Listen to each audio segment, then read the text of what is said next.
Hello, all you people. This is Freddy's the Champion, and I'm very sorry for the delay. I actually wanted to do this video um much earlier, but I got busy and stuff, and just stuff just kept happening. But now I'm back, and I'm going to do an album review today. And as I said before in my little video I did 2 weeks ago or so, I mentioned that I take album review requests, and I got 2 requests, two album requests I should review, and that's what I'm doing.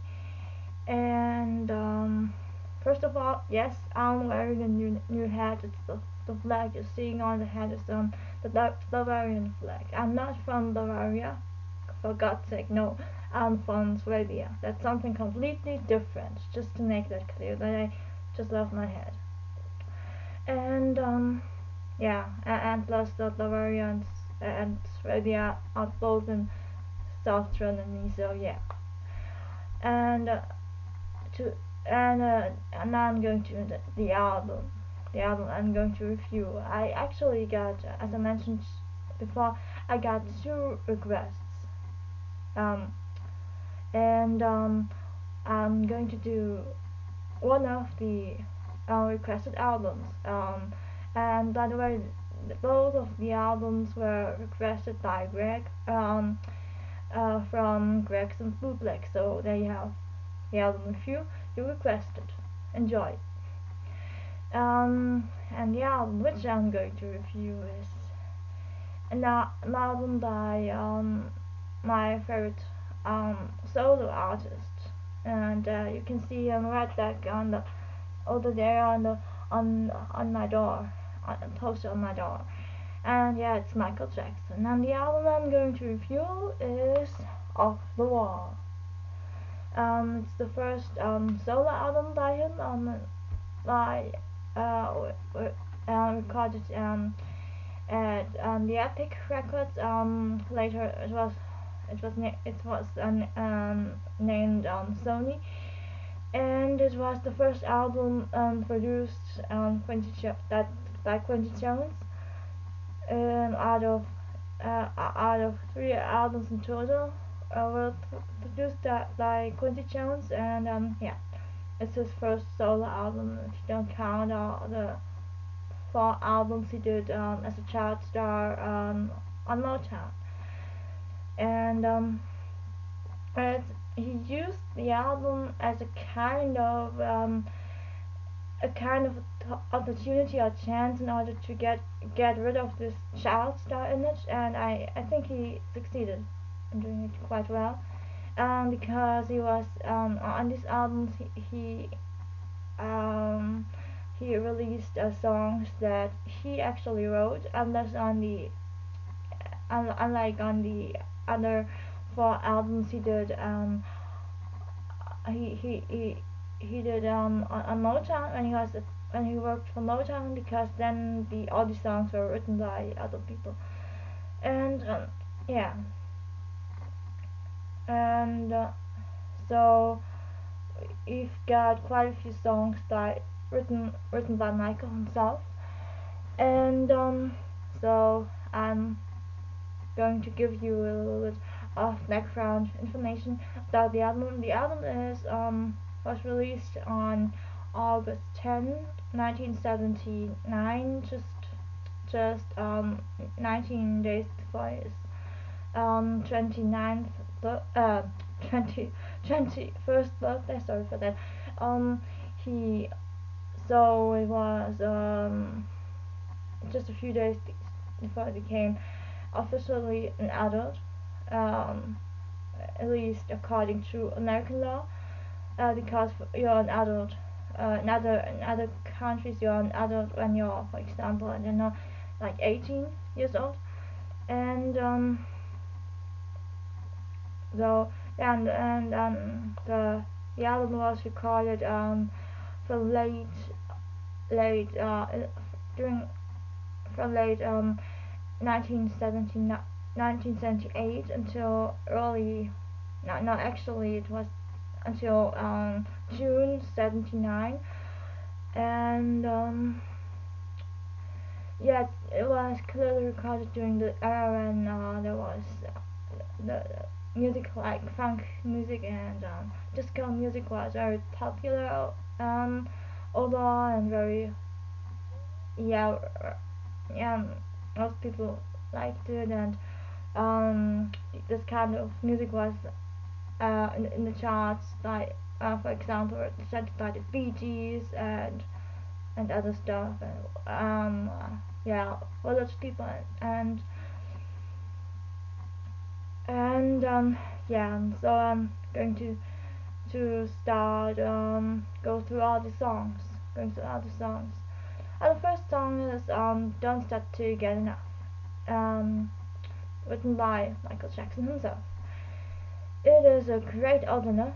Um, just tell me that it's I like the way he the song starts off with just Michael say speaking the words um, in a very soft the intro of the words in a very soft voice and the bass is playing and actually while he's talking and he then he's you know giving this loud shout this ooh and then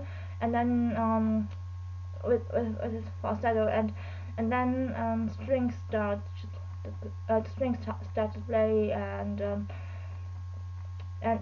from that moment on he pretty much sings the whole song in falsetto and I like by the way I like his use of the falsetto on this song um, and I think it's a very powerful opener because it's a very upbeat song and I mean in the string line if you can call it that way it's very catchy I mean yeah, and it was yeah that's why Don't Stop Till You Get Enough was also very successful and in general and I like the song. It's a very good opener for the first solo album, kind of solo album Michael did.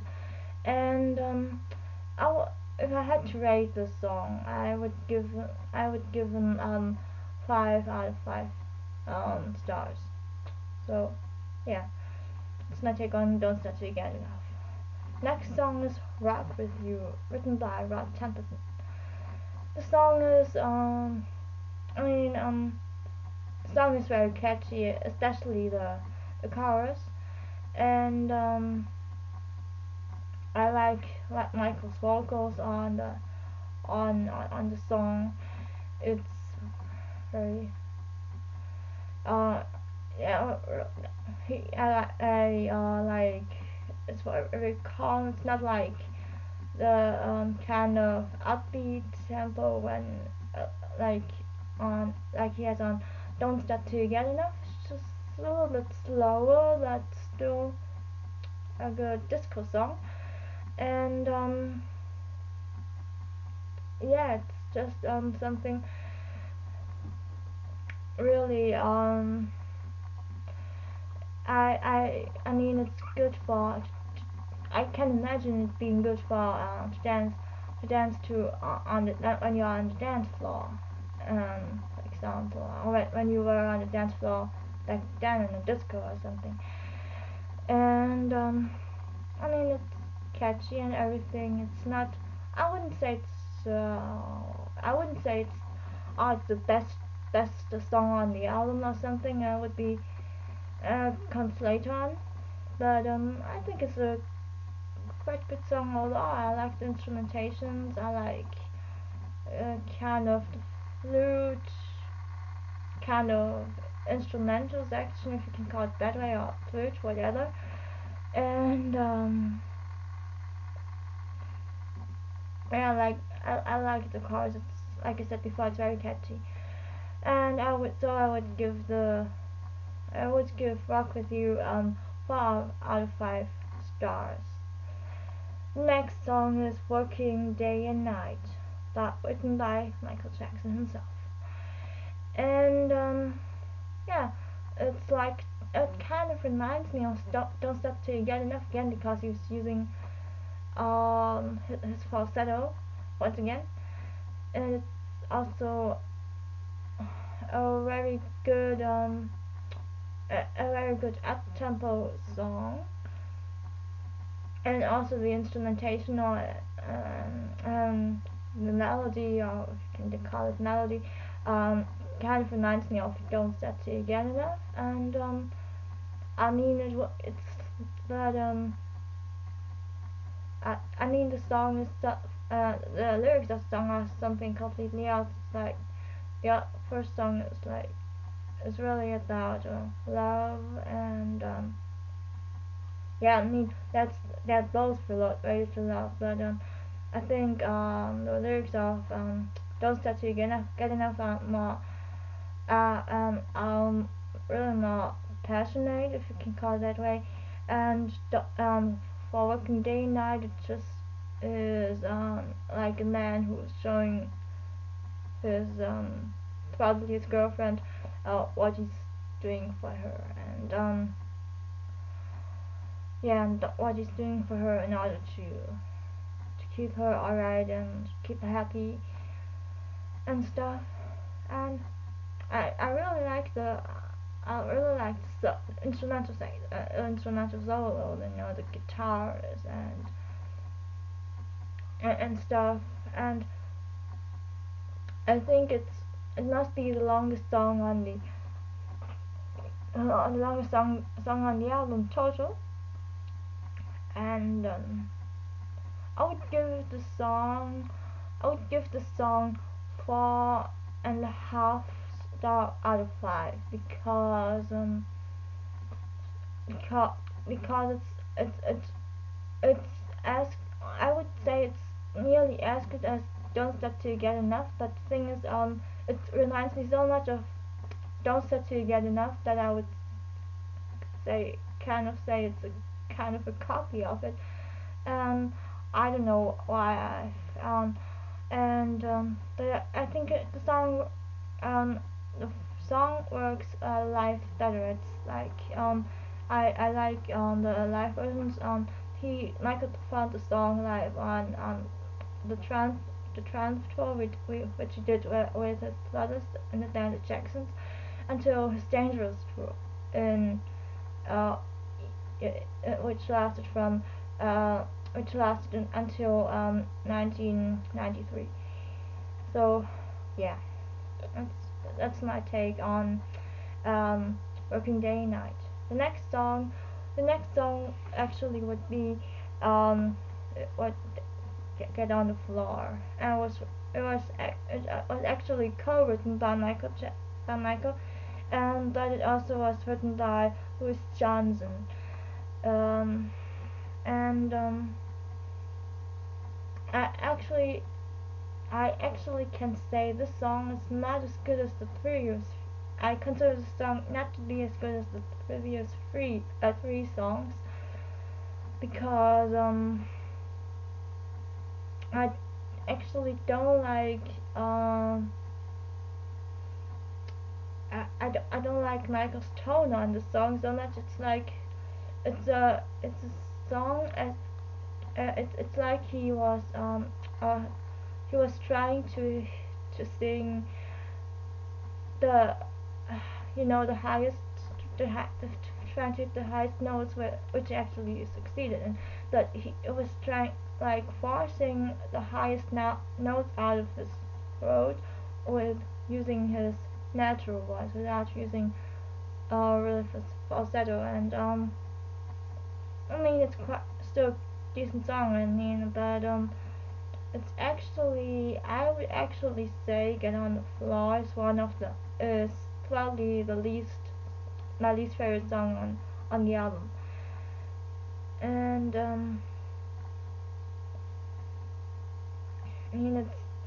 I mean it's still catchy. I mean I think quite every song on the album catchy. So um, yeah, it's just that I just don't like the way Michael sings it, and instrumentation still are still good. Um, but yeah, it's just like I'm not a big fan of the song. I mean, I probably think it would have worked if you sang it live, but because that would be I think that would have been a good song to perform live if you just used kind of falsetto during it. I mean, it would have. I don't think it would have worked on the works. Sorry, on the works. Yeah, and the Queen now. With Queen now in the Queen universe now. No, I'm sorry. I wanted to say it wouldn't work with that tool because then his voice was slightly weakening already, but I think it would have worked on the Trance Tour and the Victory Tour, and which he did with the Jacksons, and I think it would be a good, would be interesting to hear that live, but actually, unfortunately, never did happen. Um, yeah, well, we go to the next song. The next song is Off the Wall, written by Rod Temperton, and it's like the title says, the song title says, actually it's the title track of the album, as you may have noticed already. It's you know the album is called um, Off the Wall, and yeah, it's yeah, the song is off the wall. It sounds the screams and kind of falsetto and this kind of hysterical laughter Michael does at the beginning is something really weird, but it's really enjoyable, and it's one of the upbeat songs uh, like already Don't Stop Till You Get Enough, and Working Day and Night, and it's actually I I I think it's a really good song. It's also, I mean, if you read the title, it describes the song perfectly. It's Off the Wall, and it's especially I really like the intro, and then the kind of sad thing is that Off the Wall was didn't work that good live in my opinion, just because of you know he couldn't use the falsetto live as good as he was able to use it in the studio, and that's probably why it didn't work that good live. I mean, he did the best he could. I'm sure he did, and it's the live versions are still good. But I'm too much a fan of the studio version of the studio version of Off the Wall, and still like the kind of the sounds Michael does at the um you know first of all the intro, and then the sounds like the typical Michael Jackson sounds, and he does on the song. He also does it on it's not on Don't Stop Till You Get Enough noticeably, and on Working Day and Night, on which the intro is also very interesting. I just forgot to mention that. Sorry for that. And the yeah, I'm a really big fan of the typically Michael Jackson sounds, and yeah, and on Off the Wall, it's obviously the first really album on which he uses them, because it's his first solo album. He didn't really use them on the Jackson's albums. Probably more, yeah, kind of used it on the Destiny album. That's something else. Um, then the next song was is Girlfriend. And before I'm going to mention who wrote the song, I have to tell you a little bit of backstory. Back when I first listened to Off the Wall as an album in total, I also got through the whole album, and when I came to Girlfriend, I was a little bit I would say positively shocked because I said to myself, interesting. This doesn't really sound like a Michael Jackson song at all. It just sounds like a song which was written by the Beatles or something. And then I just read the album credits and something, and there it said it was written by Paul McCartney, and I said, that explains a lot. And yeah, I think it really sounds like it sounds like a typically song written by Paul McCartney, something really kind of catchy and just really really great song. And actually, I think when you just laying in the grass or something and uh, just enjoying yourself, doing whatever, um, it is really giving you a really free feeling, if you know what I mean. It's like you can just you feel like to just kind of run through the grass or run through the streets or wherever you are, and just be free. And I mean, it doesn't have to do the feelings that song kind of evokes. Doesn't really have to do with the lyrics of the song, because the song is about actually a guy who is dating a girl who has already a girlfriend and a boyfriend. And yeah, I think Michael sings the song in a quite provocative way, and I think it's a really really great song. It's not one of the biggest the biggest hits of the album, like some of the previous tracks, like Don't Stop Till You Get Enough, but I like it. It has a really cool sound to it, and it makes you just feel free.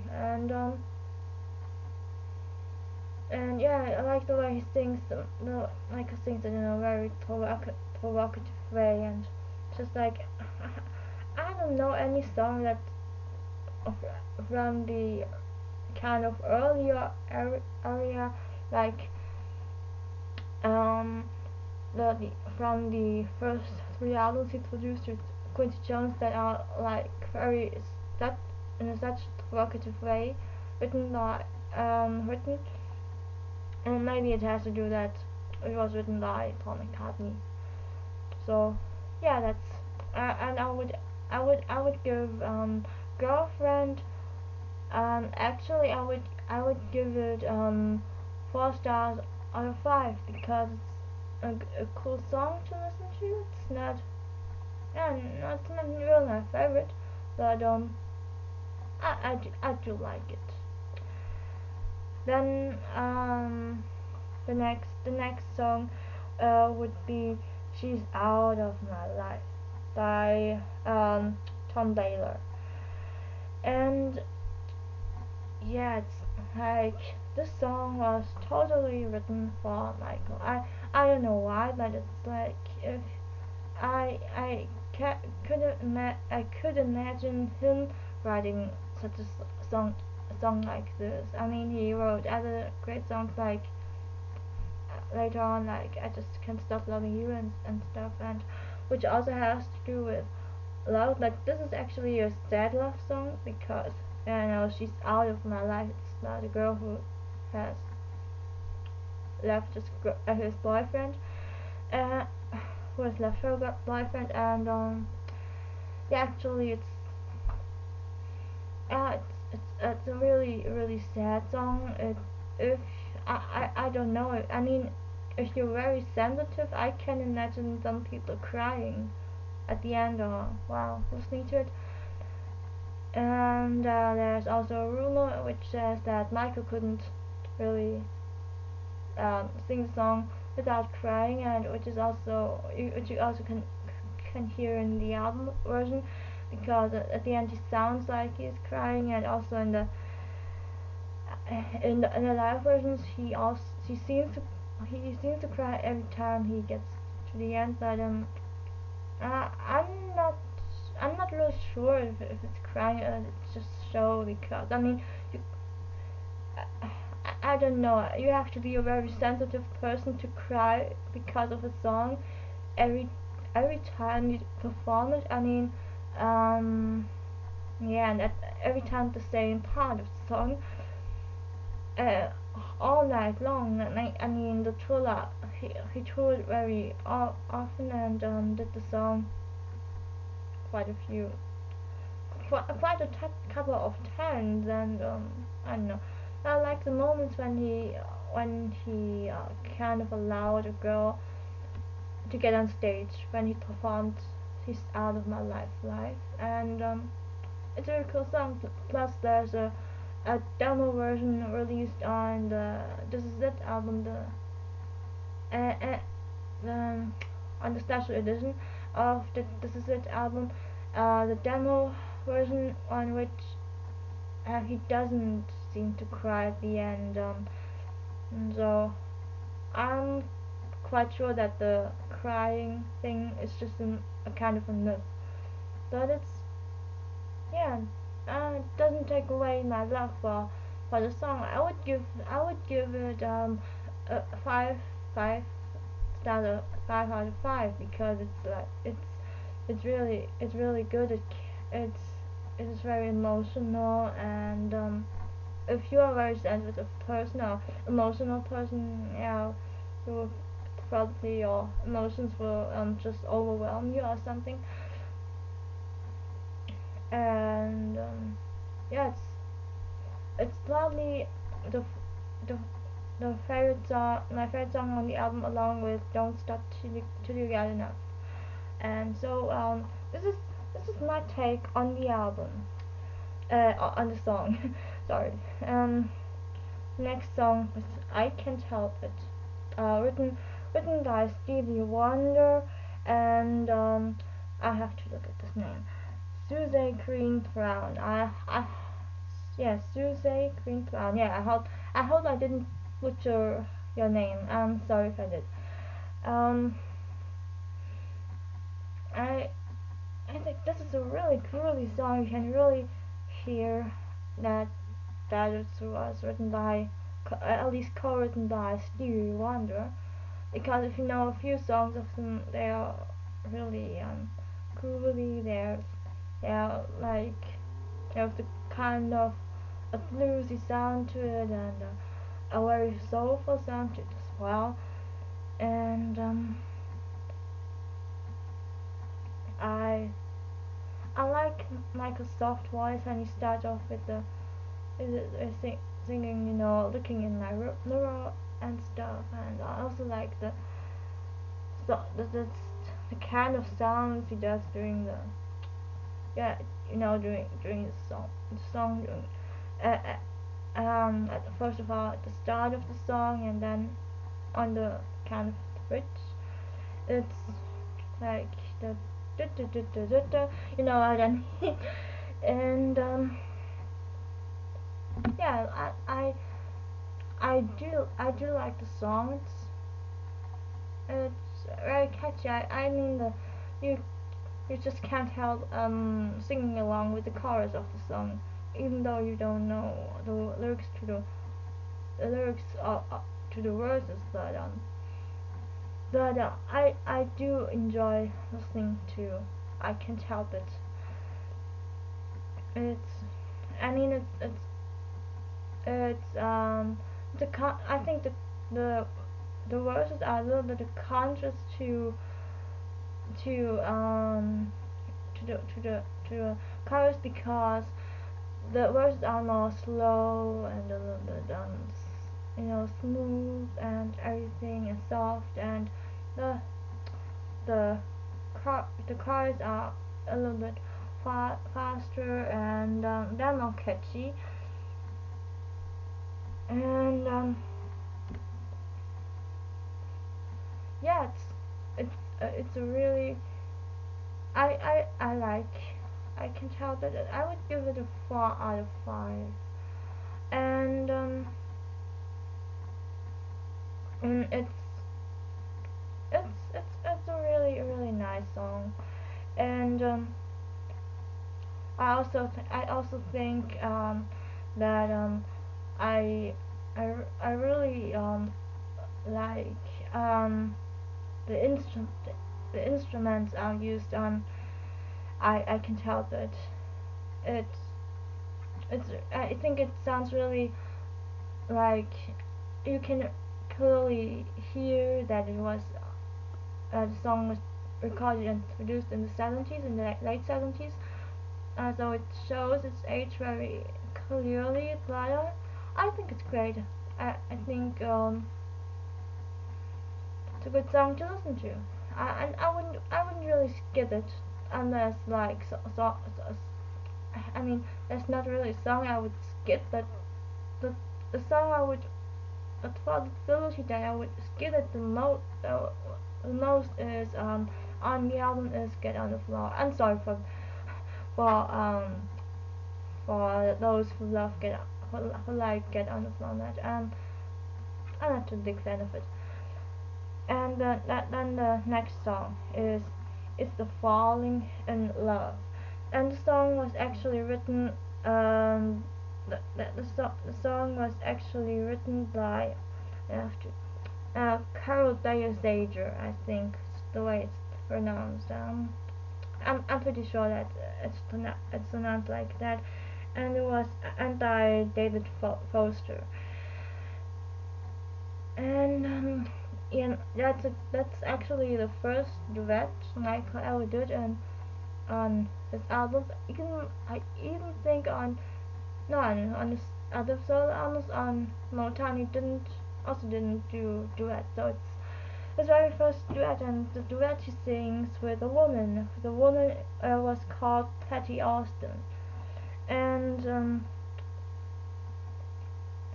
that this is it's a song where we'd say it's not really soft and very ballad like Love of My Love not Love of My Life sorry She's Out of My Life is definitely high it's really you can really say it's a ballad and other songs are like you know like up tempo songs like I don't know I like that Don't Stop Till You Get Enough but it's the falling in love with something in between us. It's a really cool song. It's I'm thinking for kind of duet. I think Michael's voice is a little stands a little bit too much. There's not. I think there's not really a contrast too big a too great contrast between Michael's voice and Patty Austin's voice, and that's probably what I think the problem is on it. I would actually, I'm not a too big fan of the song. Mm, it's, I mean, I think a duet works better when the voices are of the singers are different, right? And you can clearly say this one is singing, this line is sang by Michael, and this one line is sang by, Patty in this case. But and it worked better on the that's later on he did with Sida Garrett on Don't I Just Can't Stop Loving You and his sister Janet Jackson on Scream. But mm, I'm I'm not a big fan of this song. I mean, it's still good. It's still good. I wouldn't really say I hate it or something. I would give it a 3.5 out of 5. And it's just, I mean, he could have added something.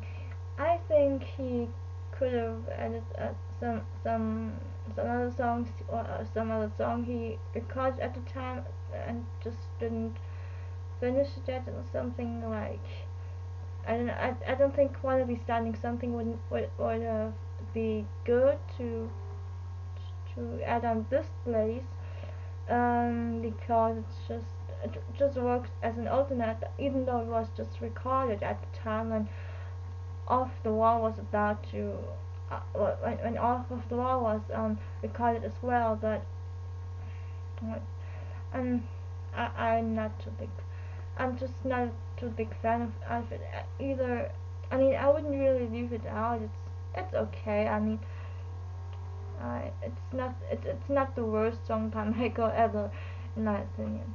But so I'll go with 3 out of 5 points. The next the next and the last song is another song written by Rod Temperton. It's Work the Learn the Disco Out, and Learn the Disco Out. It kind of left most of the songs on the album. It's really catchy and funky song. You can clearly hear that it's in the disco era, and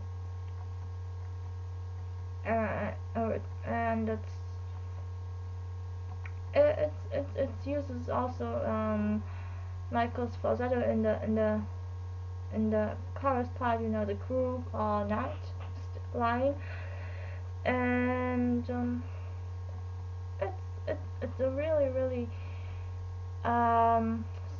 it's a really good song. First of all, to close an album, I think, and to in order to reflect the kind of emotions or feelings the whole album um, evokes. And I actually think it would have worked live during the tours of, the the Triumph and the Victory tour, and it's just it's not okay. And it's definitely not my favorite on the album. I would give it a 4 out of 5. It's decent, and I I really enjoyed it as a close of the song of the album. I mean, it lets you go with a very good feeling when you're very happy and stuff. I think it would be horrible, for example, if the album ended um with She's Out of My Life, because that would be a depressing ending of an album. I don't really like albums which leave you in a not so good mood, and so Blended Blended Disco Artist is a quite a good close of the album. So 4 out of 5 stars from my side. Now I'm going to say a little bit of the album in general. Um, I think the album is a good, very good. It's a good album for very first real solo album, because I don't really consider the first 4 albums Michael did with on Motown. I don't really consider them to be solo albums, because I think when you talk about solo albums, I mean, how should put this?